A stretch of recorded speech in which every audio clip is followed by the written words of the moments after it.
David stared at the empty house around him. The silence felt heavy, like a blanket he couldn't shake off. Just 3 weeks ago, his mother had been here, making her famous chicken soup and reminding him to eat his vegetables. Now she was safe and happy in a nice care home, but the house felt too big and too quiet. He worked from his computer at home, writing code for different companies. It was good work, and he made decent money, but it meant he spent most of his time alone. The house had belonged to his parents for 30 years. Every room held memories, but keeping it clean and organized was becoming impossible. Dishes piled up in the sink, laundry sat in baskets, waiting to be folded. His father's things were still packed in boxes in the attic from when he passed away 2 years ago. David kept meaning to sort through everything, but work deadlines always came first. Something had to change. That's when his neighbor, Mrs. Johnson, suggested hiring help. She knew someone who worked for families in the area, someone reliable and hardworking. David wasn't sure about having a stranger in his house, but he was running out of options. The agency sent Maria Santos for an interview on a rainy Tuesday morning. She arrived exactly on time, carrying a small bag and an umbrella that had seen better days. David guessed she was in her 40s, with kind eyes and hands that looked like they'd worked hard for many years. "Good morning, Mr. David," she said with a gentle accent. "I am Maria. Thank you for meeting with me." Her English was careful and measured, each word chosen with thought. David invited her inside, and she wiped her feet twice on the doormat before stepping in. She looked around the messy living room without judgment, just taking note of what needed attention. "I have been working as housekeeper for 5 years here," Maria explained as they sat at his kitchen table. "Before that, I worked in my country, helping people, but here I clean houses and take care of families." David noticed she didn't elaborate on her previous work, but there was something in the way she said helping people that suggested it was important to her. She showed him references from 3 other families, all praising her reliability and care. "I have one daughter back home," Maria continued. "She is 17, very smart. She wants to study medicine. I work hard here to send money for her school." Something about Maria's quiet dignity impressed David.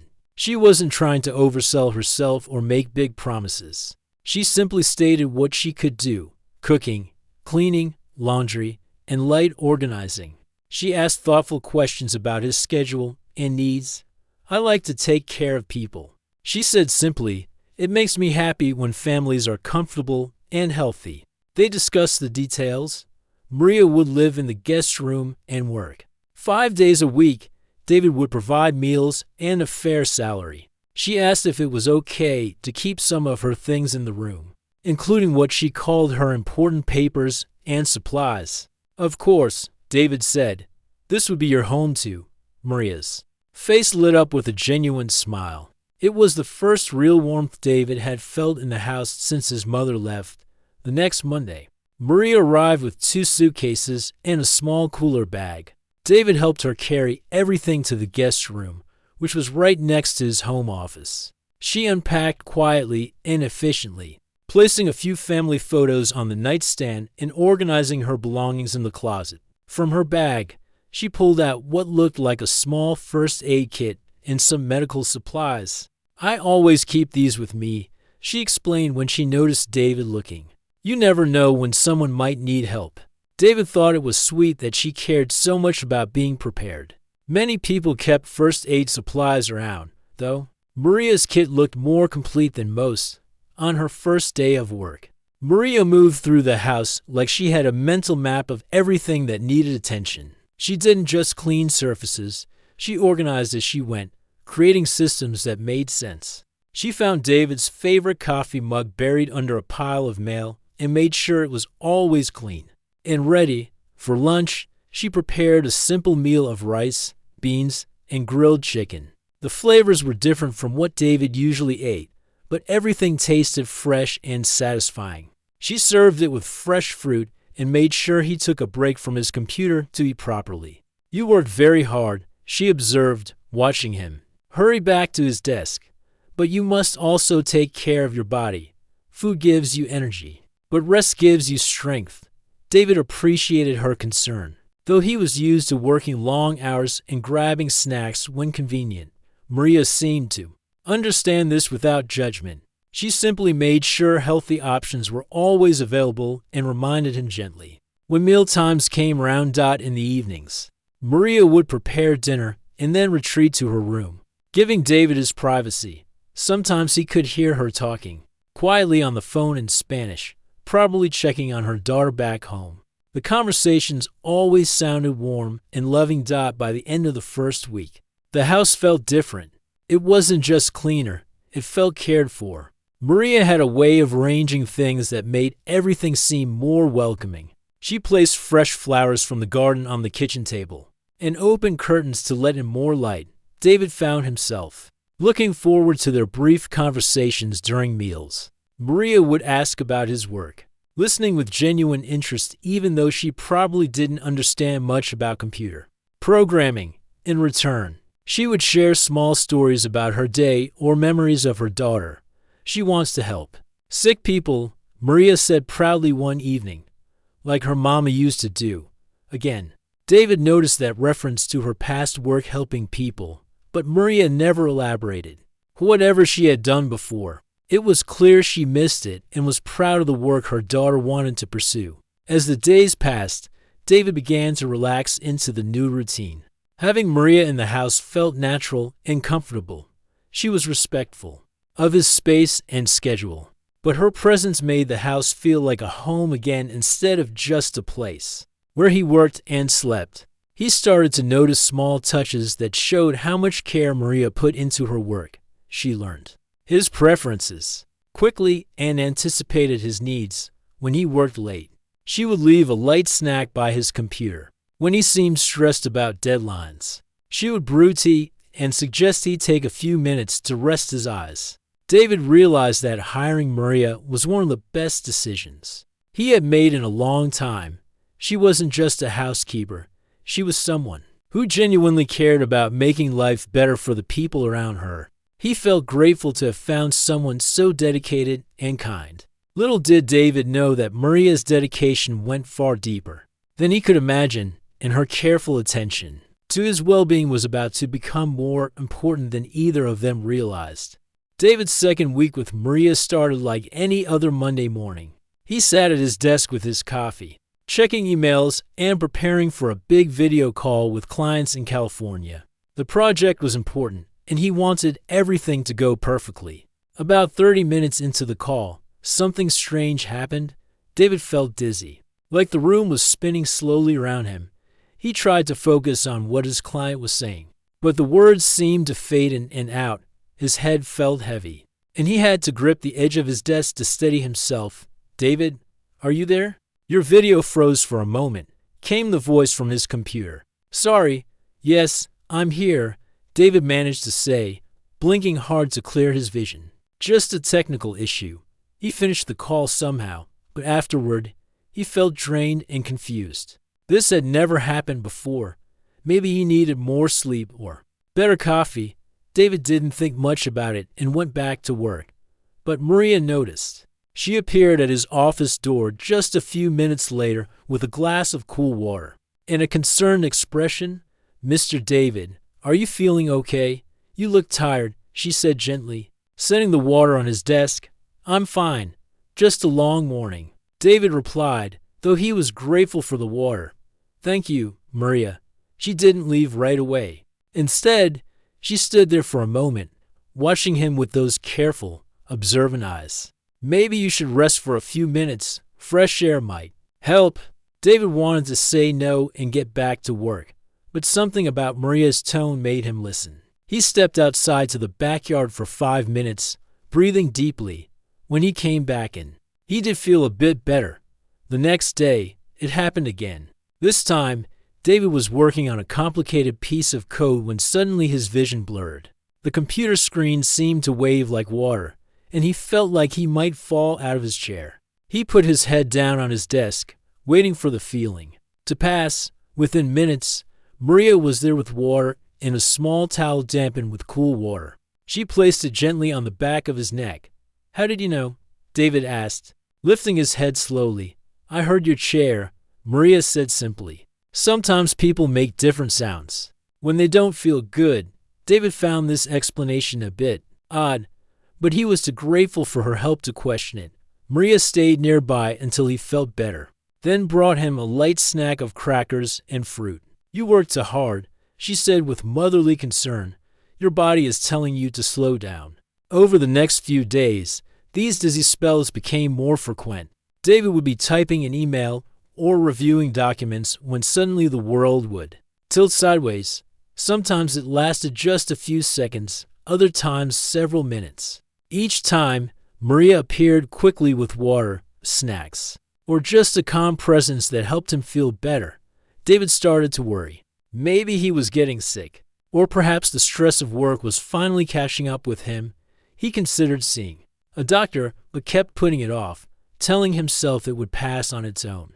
Maria seemed to anticipate these episodes before they happened. She would check on him more frequently during the day, often bringing healthy meals and insisting he take proper breaks. David noticed she had a way of appearing just when he needed help most, almost like she had some kind of sixth sense. "Maria, you don't have to watch over me like this," David said one afternoon after she brought him tea during a particularly rough spell. "I'm sure it's just stress. I'll be fine. I know you will be fine." Maria replied with a gentle smile. "But taking care of people is what I do. It makes me feel good to help." That evening, something much more serious happened. David was in the kitchen making his usual cup of late-night coffee when suddenly everything went black, not like falling asleep, but like someone had turned off a switch in his brain. The next thing he knew, he was lying on the living room couch with Maria leaning over him, her face full of worry. She was checking his wrist, pressing her fingers against his pulse point with the kind of precision that seemed almost professional. "What happened?" David asked, his voice weak and confused. "You fell down in kitchen," Maria explained, her accent thicker than usual, which David noticed happened when she was stressed. "I heard noise and came quick. You were on floor, not moving." David tried to sit up, but Maria gently pushed him back down. No, you stay still for a few minutes. I bring you water." While she was gone, David tried to remember what had happened. He recalled standing by the coffee maker, then nothing until waking up on the couch. How long had he been unconscious? How had Maria moved him from the kitchen to the living room by herself? When Maria returned with water and what looked like a small device David didn't recognize, she sat beside him on the couch. Her hands were steady as she helped him drink, but he could see worry in her eyes. "This has happened before?" she asked quietly. "The dizzy spells?" "Yes, but not like this. I've never passed out before," David admitted, suddenly feeling scared. Maria nodded thoughtfully, like she was processing important information. "You should see doctor," she said firmly. "Sometimes our bodies try to tell us things." "You're probably right," David agreed, though the idea of medical tests and appointments made him anxious. "I'll call tomorrow." But when tomorrow came, David felt fine again. The episode seemed like a strange dream, and his busy work schedule pushed medical concerns to the back of his mind. Maria reminded him gently about seeing a doctor, but David kept making excuses. What he didn't notice was how Maria had started paying even closer attention to him. She would find reasons to walk past his office more often, always glancing in to check on him. She started preparing meals that were specifically good for heart health, though she never explained why. She also began insisting that he take longer breaks and go to bed earlier. "Sleep is very important for healing," she would say when David protested about her early bedtime suggestions. David appreciated Maria's care, but sometimes it felt a bit overwhelming. She seemed to worry about him more than his own mother had. Still, having someone who cared so much was comforting, especially living alone in such a big house. Late at night, David would sometimes hear Maria moving around in her room or talking quietly on her phone. Once, he thought he heard her say words in English that sounded medical, but he figured she was probably talking to her daughter about her medical studies. What David didn't know was that Maria was becoming increasingly concerned about his symptoms.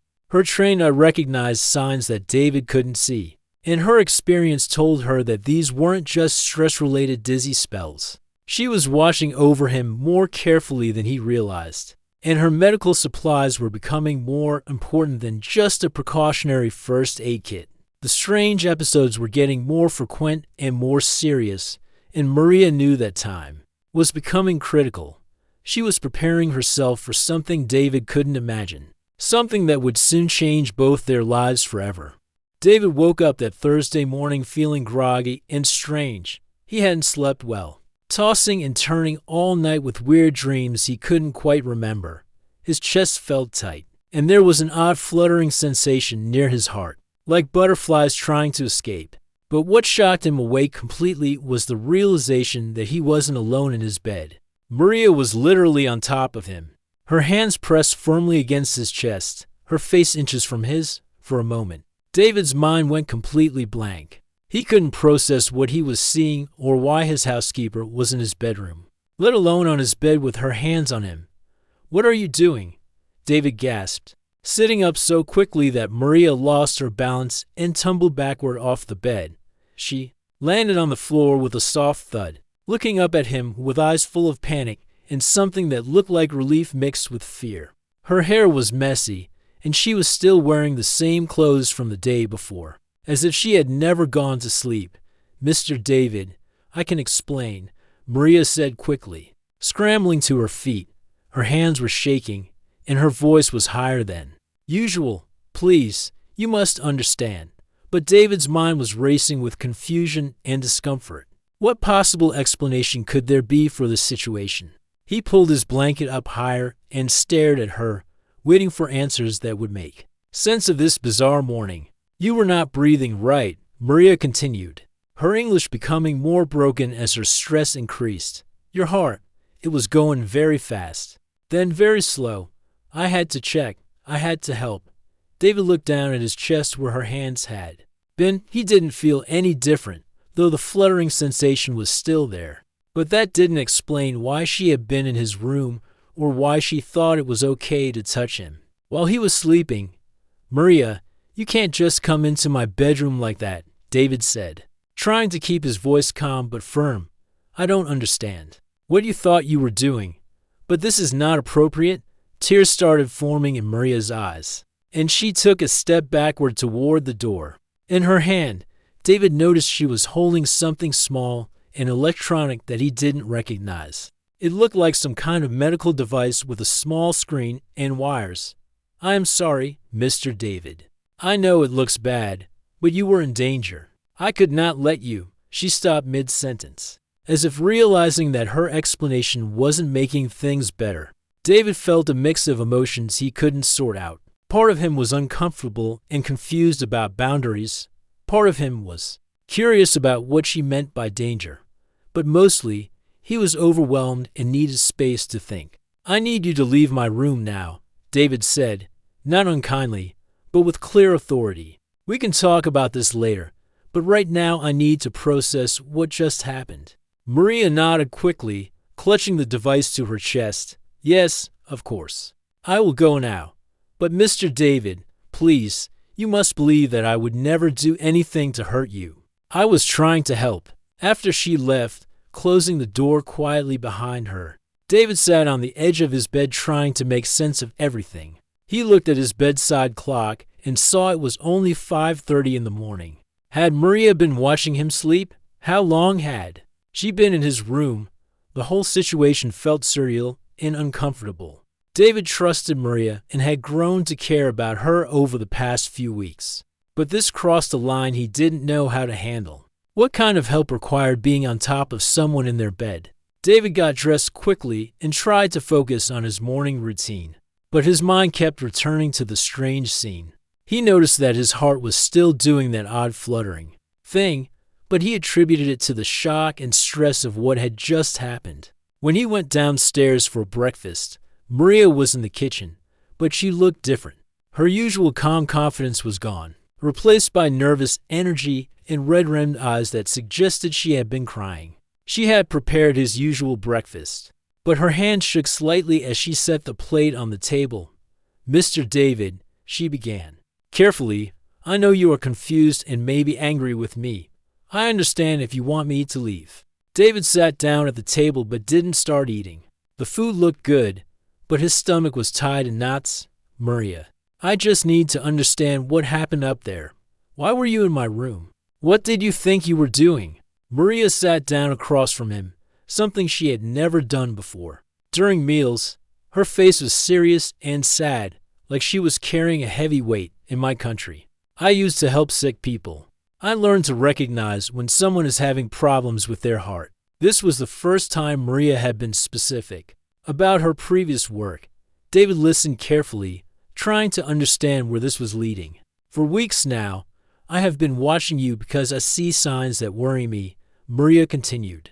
"The dizzy spells, the falling down, the way you sometimes look tired even when you just woke up. These are not normal things for a healthy young man." David wanted to interrupt and say he was fine, but something in Maria's tone stopped him.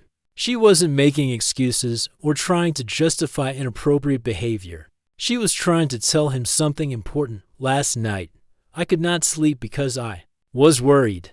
Through the wall, I could hear your breathing change. It was not regular like sleeping should be. Sometimes fast, sometimes so slow I could not hear it at all." Maria paused, looking down at her hands. When she looked back up, her eyes were filled with tears again. "At about 5 this morning, I heard strange noise from your room, like someone was having trouble breathing. I listened for a few minutes, but it got worse. I was scared, so I came to check on you."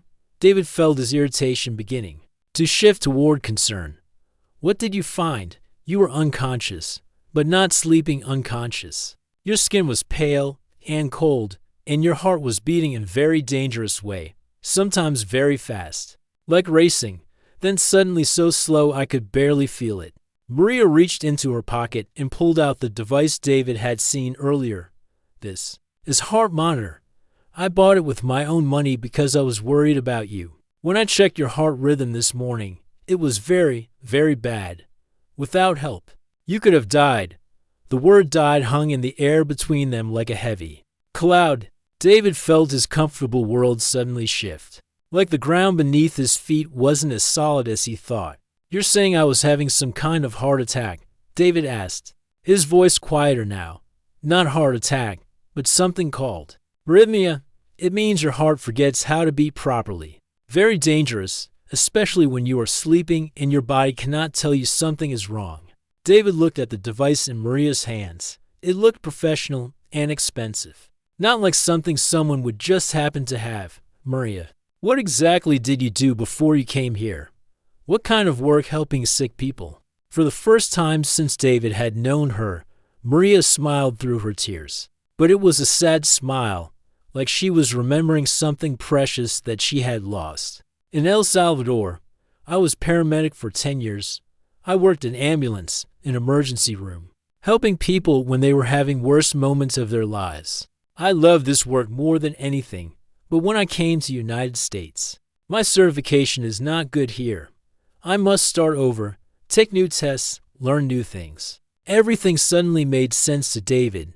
Maria's calm in emergencies, her well-stocked medical supplies, her ability to appear exactly when he needed help, her professional way of checking his pulse. She wasn't just a caring housekeeper. She was a trained medical professional who had been watching over him with expert eyes. "So when you were on top of me this morning," David began, "I was checking your heart rhythm and making sure you were still breathing properly. In emergency medicine, we must sometimes do things that look strange to other people, but we do them to save lives." David felt a mixture of embarrassment and gratitude washing over him. He had completely misunderstood the situation, seeing something inappropriate where Maria had been trying to save his life. "Maria, I owe you an apology," David said quietly. "I didn't understand what you were doing." "No, Mr. David, you do not need to apologize. You woke up and saw someone on top of you. Anyone would be confused and scared. I should have found a better way to help you, but I was so worried that you were in danger." David looked at this woman who had been caring for him in ways he never realized. She had been using her professional skills to monitor his health while doing her regular housekeeping duties.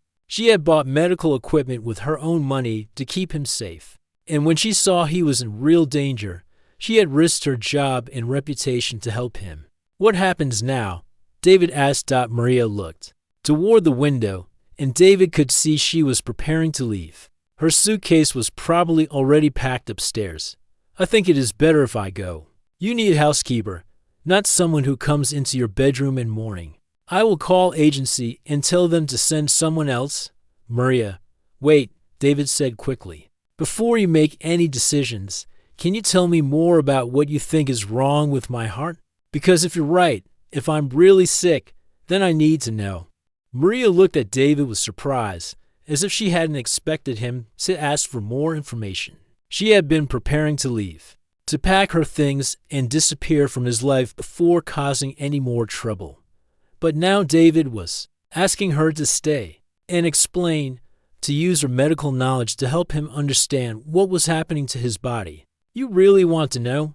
Maria asked softly, setting down her coffee cup with trembling hands. "Yes, I need to know. If you think something is seriously wrong with me, then I can't just ignore it anymore," David replied, his voice more serious than Maria had ever heard it. Maria took a deep breath and reached for a folder she had placed on the kitchen counter.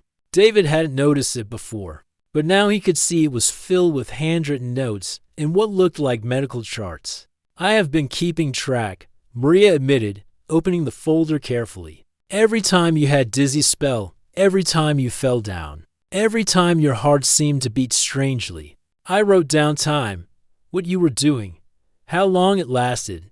David leaned forward to look at the papers. Maria's handwriting was neat and precise, like a nurse's notes. She had documented everything over the past 3 weeks, creating a detailed medical history that David himself hadn't even realized was happening.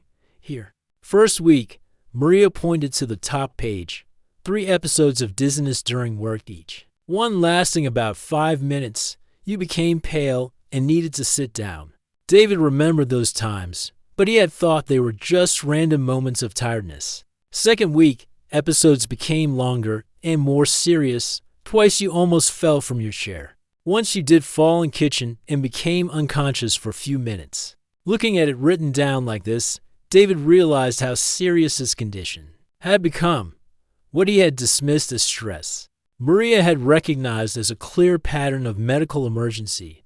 This week, Maria continued, turning to the most recent page. "Episodes are happening almost every day. Your heart rhythm is becoming very irregular. Last night was worst I have seen." Maria pulled out a small notebook filled with numbers and squiggly lines that looked like the heart monitors David had seen in hospitals on TV. "I have been using my heart monitor to check your rhythm when you sleep," Maria confessed, looking embarrassed. "I know this sounds strange, but I was very worried. Through all, I could hear when your breathing changed, and I would listen with my equipment." David felt a chill run down his spine. "You've been monitoring my heart at night?" "Only when I heard sounds that worried me," Maria said quickly. "I never came into your room before this morning. I promise. I just listened from my room with device that can check heartbeat from small distance." She showed David the readings she had collected. Even without medical training, David could see that the lines on the paper were not regular. Some parts showed rapid, chaotic squiggles, while other parts showed long gaps where there seemed to be no heartbeat at all.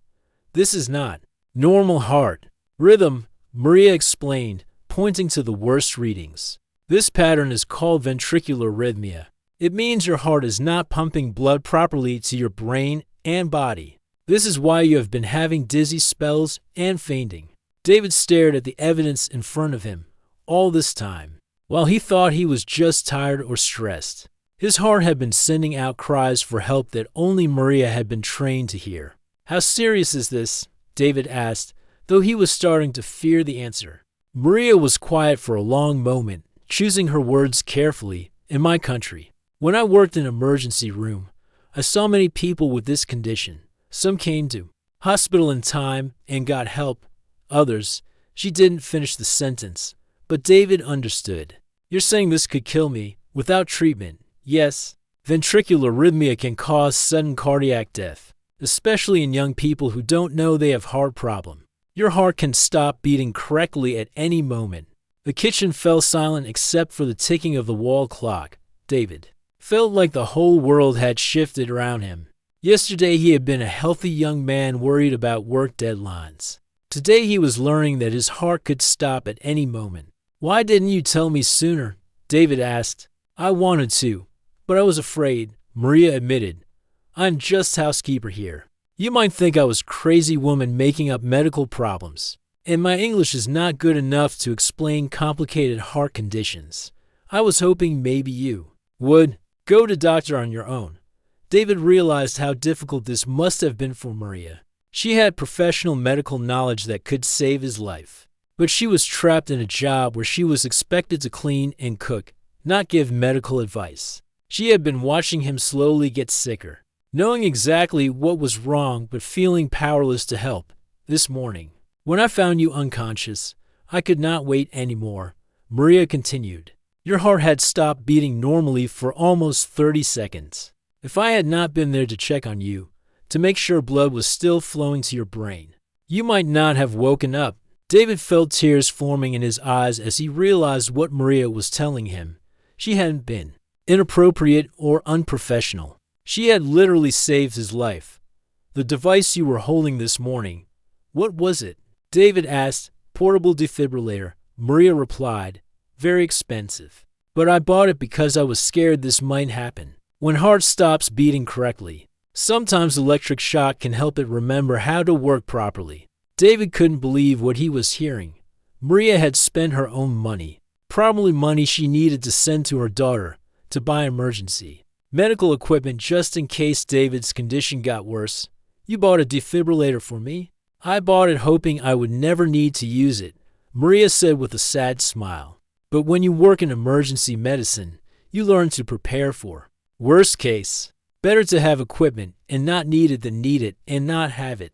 David looked at this remarkable woman sitting across from him. She had been working as his housekeeper, while secretly acting as his personal paramedic. She had been monitoring his vital signs, documenting his symptoms, and preparing for medical emergencies, all while cooking his meals and cleaning his house. "Maria, I need to ask you something important," David said.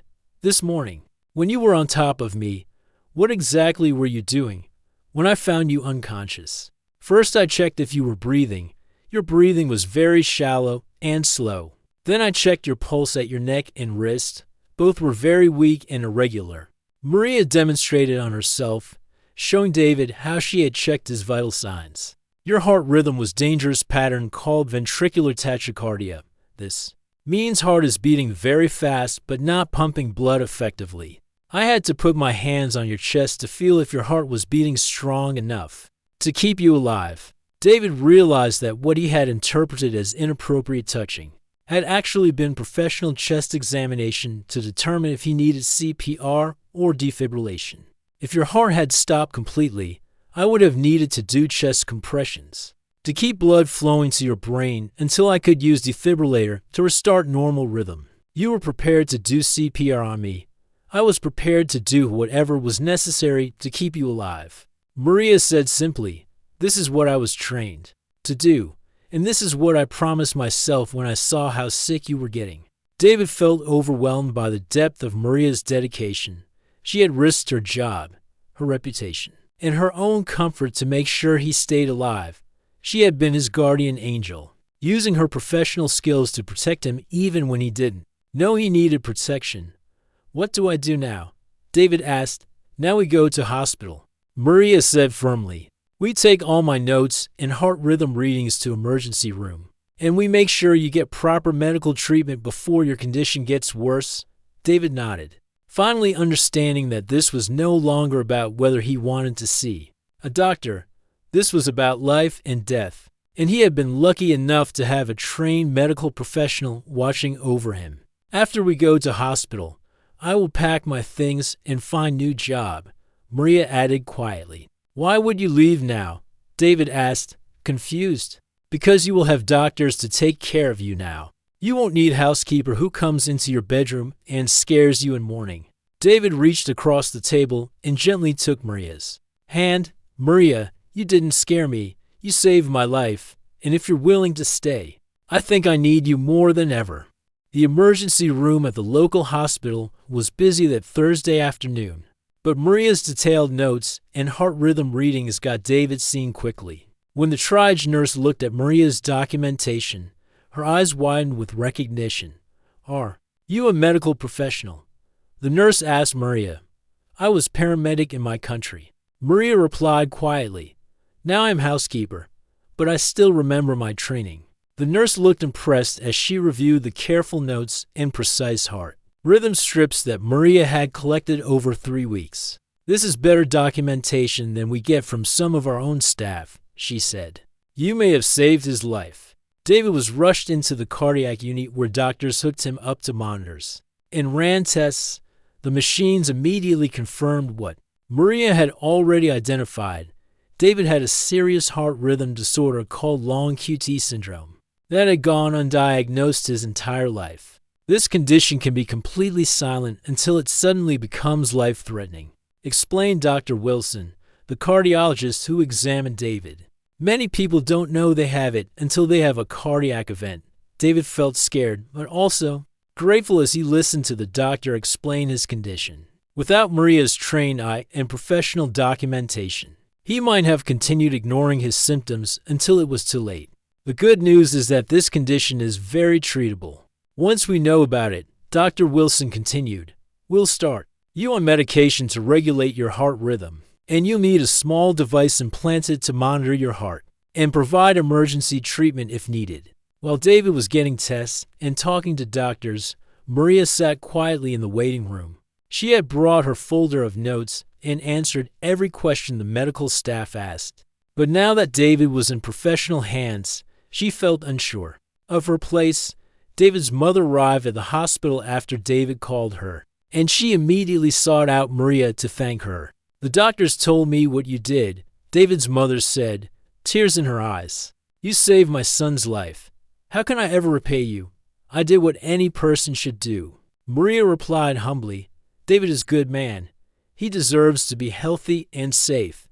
When David was finally stable and settled in a hospital room for overnight observation, he asked to see Maria alone. "How are you feeling?"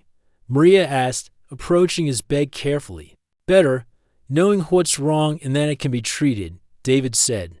"But Maria, I need to talk to you about something important." Maria looked nervous, probably expecting David to let her go now that he had proper medical care.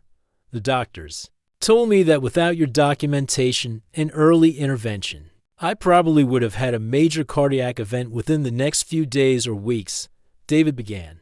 "They said your notes were so thorough and accurate that it saved them hours of testing and possibly saved my life."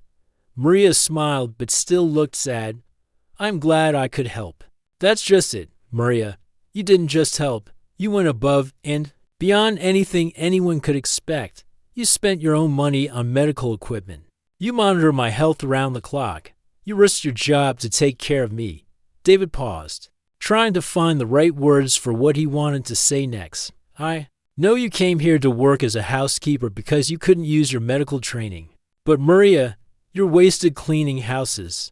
You're a skilled medical professional, and you should be working in medicine again.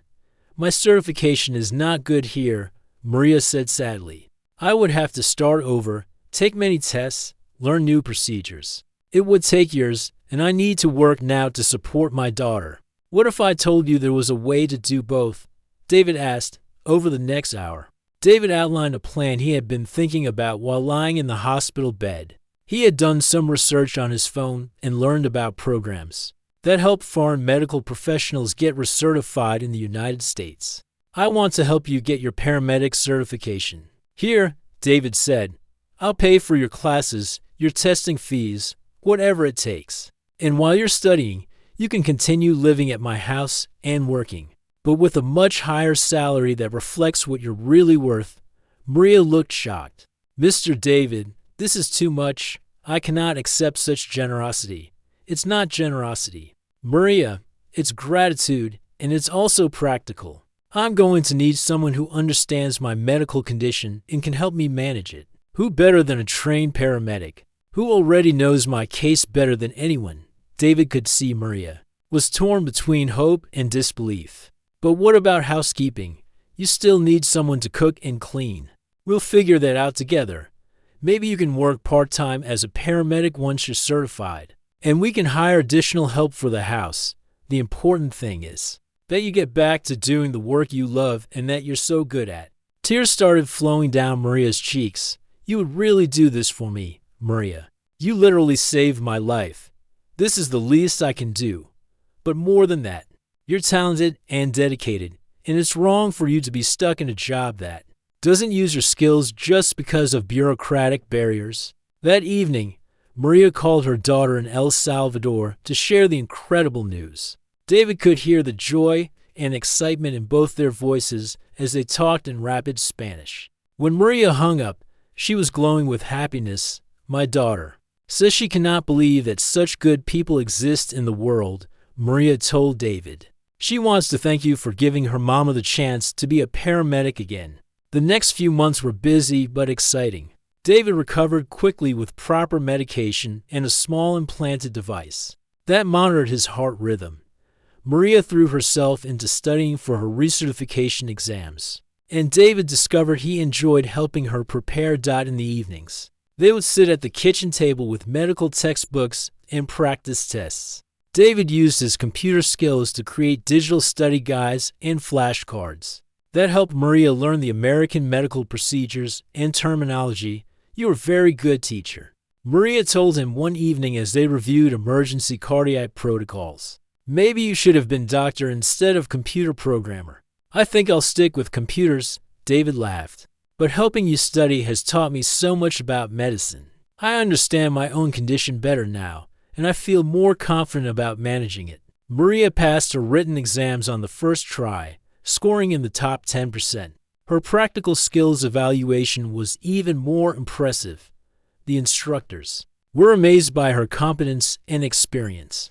We've never had a student with such strong foundational skills, the program director told David when he came to watch Maria's graduation ceremony. She's going to be an asset to whatever emergency service hires her. The local ambulance company offered Maria a position immediately, and she decided to work 3 days a week as a paramedic, while continuing to help David manage his household and health condition the other days. 6 months after that scary morning when David woke up to find Maria on top of him, they had settled into a comfortable routine that worked for both of them.